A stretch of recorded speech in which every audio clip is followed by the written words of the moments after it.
नमस्कार, आप देख रहे हैं 6 बजे की 6 बड़ी खबरें। आपके साथ में हूं अमित गर्ग शुक्ला। शुरुआत करते हैं पहली बड़ी खबर के साथ।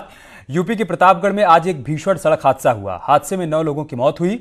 हादसा कितना भीषण था, इसका अंदाजा आप इस बात से लगा सकते हैं कि हादसे के बाद डेड बॉडी निकालने के लिए पूरी गाड़ी को काटना पड़ा। अब सीएम योगी ने इस हादसे पर दुख व्यक्त किया है। इन तस्वीरों को देखिए, कैसे एक स्कॉर्पियो गाड़ी ट्रक के अंदर घुस गई। इंजन और अगली सीट पूरी तरह से चिपक गई हैं और कार के आगे बैठे ड्राइवर समेत 2 लोगों की हालत क्या होगी अंदाजा लगाया जा सकता है। और बाद में गाड़ी को काटकर इनके शवों को निकाला गया। प्रतापगढ़ के नवाबगंज इलाके में वाजिदपुर के पास ये भीषण हादसा हुआ, जब ट्रक और स्कॉर्पियो की आमने सामने टक्कर हो गई। हादसे में एक ही परिवार के 9 लोगों की मौत हो गई, जिसमें 5 पुरुष, 3 महिलाएं और 1 बच्चा शामिल है, जबकि एक शख्स की हालत गंभीर बताई जा रही है। उसका अस्पताल में इलाज चल रहा है। ये परिवार राजस्थान से बिहार के भोजपुर अपने गांव जा रहा था और स्कॉर्पियो कार में 10 लोग सवार थे। बीती रात से यहाँ बहुत तेज बारिश हो रही थी और बारिश के ही चलते सड़क पर सामने से आ रहे ट्रक को स्कॉर्पियो सवार देख नहीं पाए और ये बड़ा हादसा हो गया। ग्रामीणों ने पुलिस को खबर दी तो तुरंत पुलिस भी मौके पर पहुंची, लेकिन गाड़ी की हालत देखी तो चाहकर भी पुलिस वाले लोगों को बचा नहीं पाए। गैस कटर मंगवाकर गाड़ी को काटा गया। उसके बाद शवों को गाड़ी से बाहर निकाला गया। मुख्यमंत्री योगी आदित्यनाथ ने इस हादसे पर गहरा दुख जताया है और परिवार को हर संभव मदद का भरोसा दिया है। राजस्थान से अपने गृह जनपद भोजपुर बिहार जा रहे थे। इसमें से एक व्यक्ति जो मौके पर जिसकी सांस चल रही थी, उसको तत्काल रायबरेली ऊंचाहार के लिए अस्पताल के लिए रेफर कर दिया गया है, जहां पर उसका उचित इलाज चल रहा है। बाकी इनके परिवार के सदस्य से बात हो चुकी है, जो भोजपुर बिहार से चल चुके हैं। तेज रफ्तार ने एक बार फिर पूरे परिवार को खत्म कर दिया। ऐसे में जरूरत सावधानी और सतर्कता की है। प्रतापगढ़ से रोहित सिंह, न्यूज़ 18। कोरोना महामारी के बीच बाराबंकी से बेहद दर्दनाक खबर सामने आई। यहां आर्थिक तंगी ने पूरे परिवार को खत्म कर दिया। पहले 3 बच्चों को मारा और फिर पति पत्नी ने खुदकुशी कर ली। 2 दिनों तक एसी चलता रहा और किसी को खबर तक नहीं हुई।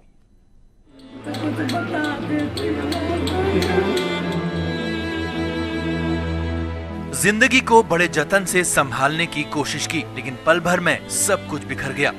बाराबंकी के सफेदाबाद में रहने वाले विवेक शुक्ला की यही कहानी है।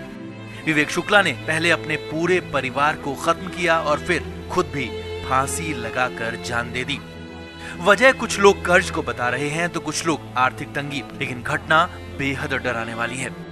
विवेक शुक्ला अपनी पत्नी अनामिका, 2 बेटियां 10 साल की पोयम, 7 साल की ऋतु और 5 साल के बेटे बबलू शुक्ला के साथ रहते थे।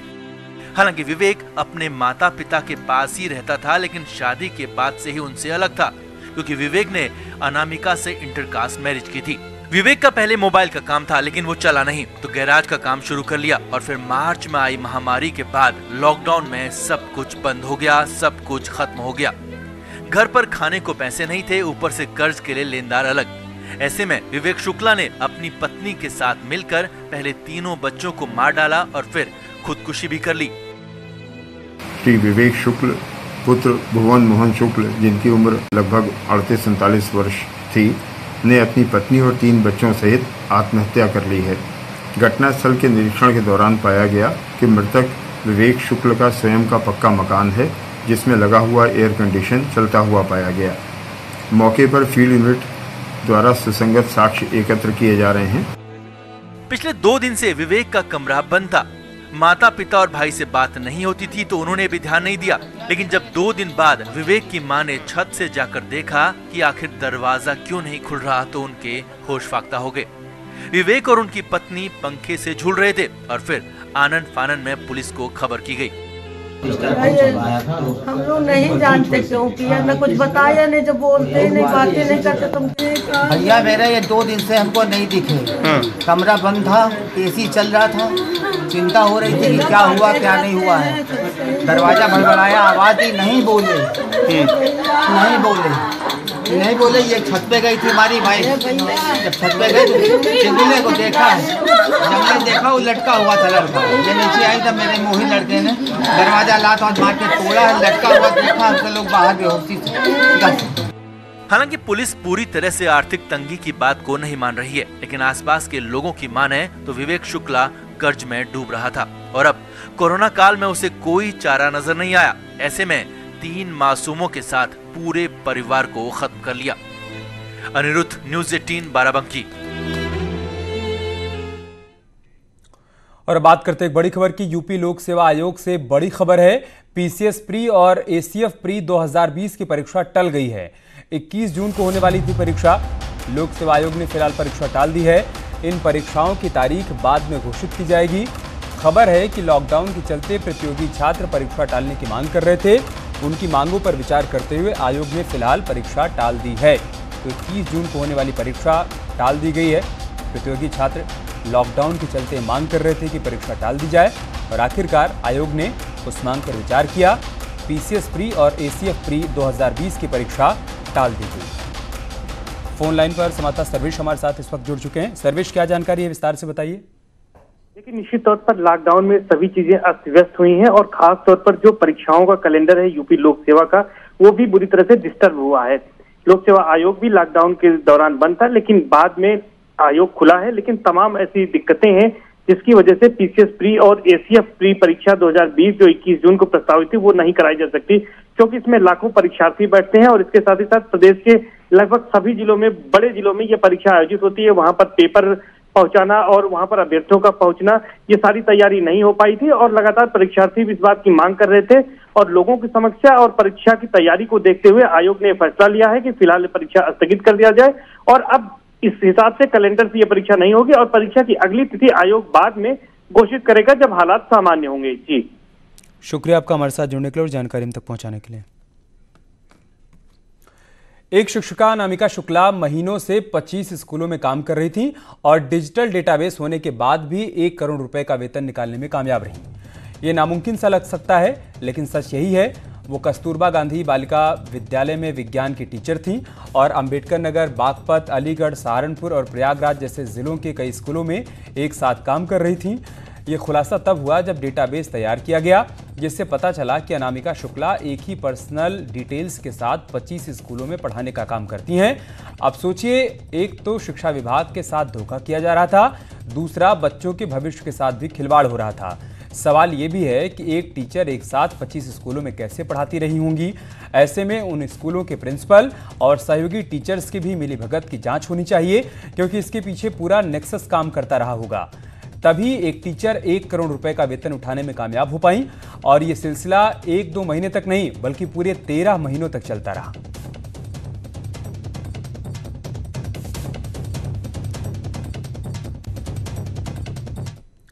वहीं इस पूरे मामले पर बेसिक शिक्षा मंत्री सतीश द्विवेदी ने कहा है कि जांच हो रही है, जो भी दोषी होगा कड़ी कार्रवाई की जाएगी। बेसिक शिक्षा मंत्री ने शुरुआती जांच में 4 से 5 स्कूलों में गड़बड़ी की बात स्वीकार की है। इस पूरे मामले की गहन जांच हो रही है।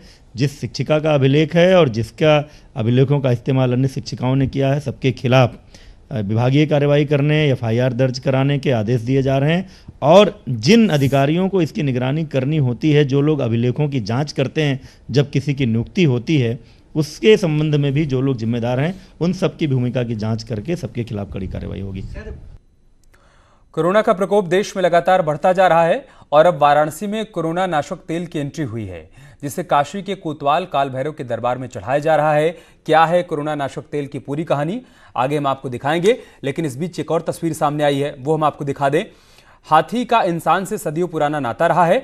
ऐसे में कम होती हाथियों की तादाद को देखकर इनके संरक्षण के उपाय किए गए और अब कॉर्बेट में एक बार फिर से हाथियों की गिनती हो रही है, जिसमें शानदार नतीजे आने की उम्मीद है।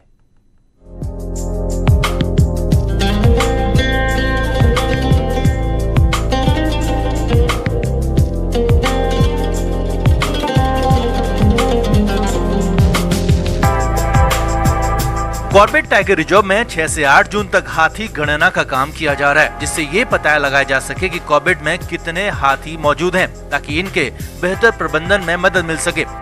उम्मीद की जा रही है कि इस बार हाथियों की संख्या में फिर बढ़ोतरी देखने को मिलेगी। इससे पहले साल 2001 में यहाँ 590 हाथी थे, साल 2002 में घटकर 575 हो गए, लेकिन फिर साल 2003 में 627, साल 2005 में 638, साल 2007 में 622 हुए तो साल 2015 की गणना में यहाँ हाथियों की संख्या 1035 हो गई और आखिरी बार 2017 में जब यहाँ गणना हुई तो 1893 हाथी थे, जिसमें राज्य स्तर पर हाथियों की गणना का कार्य किया जाना है। और उस गणना के कार्य 3 दिवसीय गणना है, जिसमें ऑक्यूलर एस्टिमेशन के आधार पर ये गणना होगी। इस गणना के आधार पर जो भी नंबर्स आएंगे उसको फिर शेयर किया जाएगा। दुनिया में अभी 2 तरह के हाथी हैं, एशियन हाथी और अफ्रीकन हाथी। अब एशियन हाथियों की सबसे बड़ी संख्या भारत में ही है, लेकिन लगातार विकास कार्य और इंसानों से संघर्ष के चलते हाथियों की संख्या कम हुई, जिसके बाद 1992 में प्रोजेक्ट एलिफेंट की शुरुआत हाथियों के संरक्षण के लिए की गई। इस प्रोजेक्ट के 3 मुख्य बिंदु हैं, जिन पर वन महकमा लगातार काम करता रहता है, जिससे कि मानव हाथी संघर्ष कम से कम हो। परंतु धीरे धीरे जैसे जैसे विकास होता गया, इनके जो कॉरिडोर्स थे वो अवरुद्ध होते चले गए। कहीं बड़ी बड़ी शहर जो थे वो और महानगर बन गए, जो रेलवे लाइन आ गई या नहरें बन गई, सड़क जो थे वो आ गए या फिर बिजली की लाइन आ गई। तो उस कारण जो है इनके जो गलियारे थे, जिनको ये लंबी दूरी पर प्रवास के लिए यूज़ करते थे, वो पूर्ण रूप से अवरुद्ध हो गए। कॉर्बेट और उसके आसपास कुछ साल पहले तक एलिफेंट राइडिंग भी हुआ करती थी, लेकिन हाईकोर्ट के एक आदेश के बाद से इसे बंद कर दिया गया। हालांकि कॉर्बेट फाउंडेशन की बैठक में इसे फिर से शुरू करने की सहमति बनी थी, लेकिन अभी तक ये शुरू नहीं किया जा सका है। बीच में लॉकडाउन होने के कारण उसमें कुछ गति कम हुई है और मैं सोचता हूँ कि आगे जब लॉकडाउन खत्म होगा तो हम प्रस्ताव को फिर आगे बढ़ाया जाएगा। अब कॉर्बेट तो बाघों का गढ़ है, लेकिन यहाँ विशालकाय हाथी को देखना भी किसी रोमांच से कम नहीं है। तो ऐसे में उम्मीद है कि इस बार की गणना में भी हाथियों की संख्या में जोरदार इजाफा होगा। पहले सेना में इसकी भर्ती होती थी, सेना में लड़ाई के लिए इसको प्रयोग में लाया जाता था। उसके बाद जो है हम देखें तो आखेट के लिए भी इसको काफ़ी प्रयोग में लाया गया। उसके बाद अब जो है वन महकमा इसके साथ ही गश्त के लिए इसको प्रयोग में लाता है। और साथ ही अगर हिंदू मान्यता की बात करें तो वहाँ भी इसको काफ़ी ऊंचा स्थान दिया गया है। Govind Patni, Corbett national park, Ramnagar. आज विश्व पर्यावरण दिवस है। इस खास मौके पर हम आपको लिए चलते हैं जुरासिक पार्क, जहां डायनासोर से लेकर डायनासोर के पसंदीदा पौधे तक आपका इंतजार कर रहे हैं। वैसे तो डायनासोर को पृथ्वी से विलुप्त हुए 6000 करोड़ साल से भी ज्यादा का वक्त बीत चुका है, लेकिन डायनासोर के जमाने के पेड़ पौधे अभी भी प्रकृति में मौजूद हैं। और इन्हीं को संजोने का काम किया है हल्द्वानी के फॉरेस्ट रिसर्च इंस्टीट्यूट ने, जहां डायनासोर के साथ आपको उस काल के पेड़ पौधे भी देखने को मिल जाएंगे।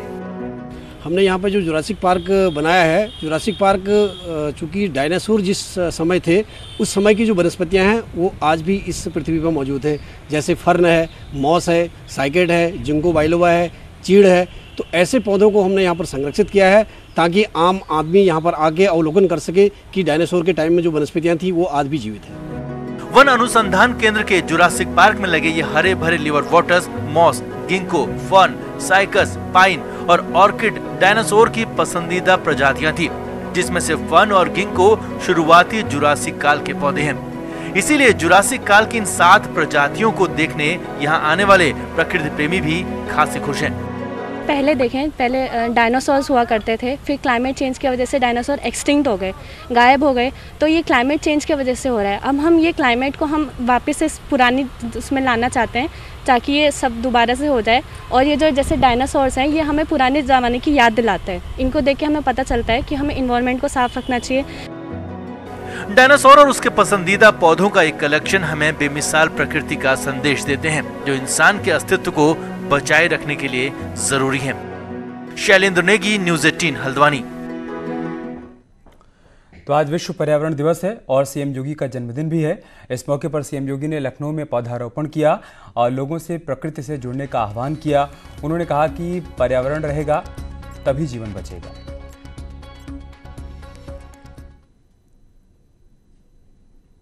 आज विश्व पर्यावरण दिवस है। प्रकृति और पर्यावरण का संरक्षण करके ही हम न केवल जीव सृष्टि की रक्षा कर पाएंगे, अपितु एक सुखद और आनंददायक जीवन प्रत्येक जीव जंतु को देने में सफल हो पाएंगे। कोरोना संकट, जो वैश्विक महामारी कोरोना आया है, इसने हमारे सामने आज अनेक ऐसी परिस्थितियां दी हैं और सोचने के लिए प्रत्येक नागरिक को मजबूर किया है कि प्रकृति के साथ खिलवाड़ करके हम पर्यावरण को जितनी क्षति पहुंचाएंगे उसकी कीमत हमें चुकानी पड़ेगी। और हमने आपको बताया था कि वाराणसी में कोरोना नाशक तेल की एंट्री हो गई है। क्या है इसकी पूरी कहानी, वापस रिपोर्ट में देखिए। 2 महीने से ज्यादा वक्त से बंद बाबा काल भैरव के कपाट 8 जून को शर्तों के साथ खुलेंगे। अब बाबा काल भैरव काशी के कोतवाल हैं, तो लोगों ने भी कोरोना के नाश को बाबा के भरोसे छोड़ दिया। आलम यह है कि यहाँ बाबा काल भैरव के दरबार के आसपास कोरोना नाशक तेल बिक रहा है और अब गर्भगृह भले ही भक्तों के लिए बंद हो, लेकिन भक्त इस कोरोना नाशक तेल को बाहर ही चढ़ा रहे हैं और कोरोना से मुक्ति की कामना कर रहे हैं। और हम भक्तगण फिर से आपका विधिवत दर्शन कर सके, क्योंकि अभी तक हम दर्शन नहीं कर पा रहे हैं। बाबा का बाहर से ही दर्शन कर रहे हैं। 8 जून को खुलने जा रहा है मंदिर, ऐसी मान्यता जिला प्रशासन की ओर से हो रही है। काशी के कोतवाल बाबा काल भैरव को लेकर कई मान्यताएं हैं। पूरे काशी का न्याय इन्हीं के दरबार में होता है और तो और पुलिस की कोतवाली में भी कोतवाल की कुर्सी पर बाबा ही विराजते हैं। यही नहीं, काशी आने वाला कोई भी नेता या फिर अफसर यहीं मत्था टेक कर आगे काम शुरू करता है। काल भैरव दरबार में मान्यता है कि यहाँ पहुँचने वाले भक्त सरसों का तेल अपने सिर पर 7 बार घुमाकर बाबा को चढ़ाते हैं तो उनके सारे दुख दर्द बाबा काल भैरव ले लेते हैं। बस आस्था की इसी डोर में लोगों ने तेल के साथ कोरोना को चढ़ा दिया और यही तेल कोरोना नाशक तेल के रूप में आसपास बिकने लगा। और अब 8 जून से बाबा का दरबार खुलेगा तो गर्भगृह में भी यही कोरोना नाशक तेल चढ़ाया जाएगा। तेल जो है बाबा के खपड़ में डाली जाती है और उसको जो 7 बार उतार के जो है पूरे शरीर का जो भी रोग, नजर बाधा, कष्ट व्याधा होता है उसको काल भैरव के खपड़ में डालते ही मात्र से ही जो है वो दूर हो जाती है सारी चीजों की। बाबा तक तेल का विशेष महत्व रखा गया है, जो कि तेल उतारने से जो भी कष्ट व्याधा आदमी के अंदर होता है, मान्यता ये है कि उसको उतारने से वो कष्ट व्याधा दूर होता है।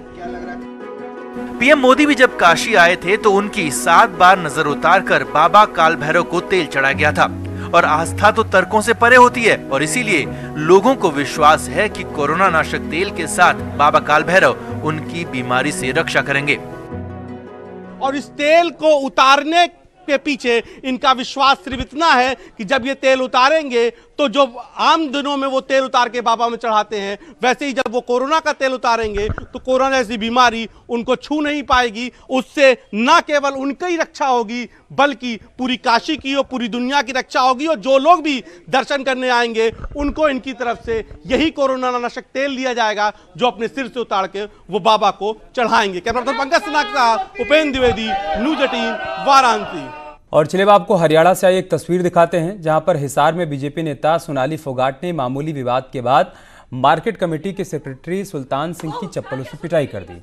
सोनाली फोगाट का वीडियो सोशल मीडिया पर वायरल हो रहा है जिसमें सेक्रेटरी सोनाली फोगाट को बार बार रोकने की कोशिश कर रहा है, लेकिन सोनाली फोगाट अभद्र व्यवहार की बात करती नजर आ रही हैं। बता दें कि सोनाली फोगाट ने 2019 में बीजेपी के टिकट पर हरियाणा की आदमपुर विधानसभा सीट से कांग्रेस नेता कुलदीप बिश्नोई के खिलाफ चुनाव लड़ा था। हालांकि वो हार गई थी। सोनाली फोगाट टिकटॉक पर काफी मशहूर हैं। वो आए दिन अपने वीडियो टिकटॉक पर पोस्ट करती रहती हैं। उनके वीडियो सोशल मीडिया पर खूब वायरल होते हैं। बहुत गालियां सुनने के लिए करती हूँ क्या? हमेशा मान से जीने का अधिकार नहीं है। रिलायंस जियो में एक और बड़ा निवेश हुआ है। अबू धाबी की इन्वेस्टमेंट कंपनी मुबाडाला ने रिलायंस जियो में 9,093 करोड़ रुपए का निवेश किया है। इस निवेश से मुबाडाला की जियो प्लेटफॉर्म में 1.85% की हिस्सेदारी हो गई है। 6 हफ्ते के भीतर जियो में ये 6वां बड़ा निवेश है। 6 हफ्ते में जियो में 87,655 करोड़ रुपए का इन्वेस्टमेंट अब तक आ चुका है। Facebook, silver lake, Vista partners, general Atlantic, KKR भी इन्वेस्टमेंट कर चुकी हैं। इस निवेश को लेकर रिलायंस के चेयरमैन मुकेश अंबानी ने कहा है कि जियो के एक साथ काम करने पर दुनिया में भारत निश्चित तौर पर सबसे बड़ा डिजिटल देश बनने की राह पर चल रहा है। उन्हें उम्मीद है कि कंपनी को मुबाडाला के अनुभव से फायदा होगा। वहीं मुबाडाला कंपनी के ग्रुप CEO खलादून अल मुबारक ने कहा है कि जियो ने भारत में संचार और कनेक्टिविटी को पहले से बदल दिया है। एक निवेशक और भागीदार के तौर पर हम भारत की डिजिटल विकास यात्रा का समर्थन करने के लिए प्रतिबद्ध हैं। और चलिए इसके साथ इस बुलेटिन में इतना ही, लेकिन खबरें जारी हैं। आप बने रहिए हमारे साथ। नमस्कार।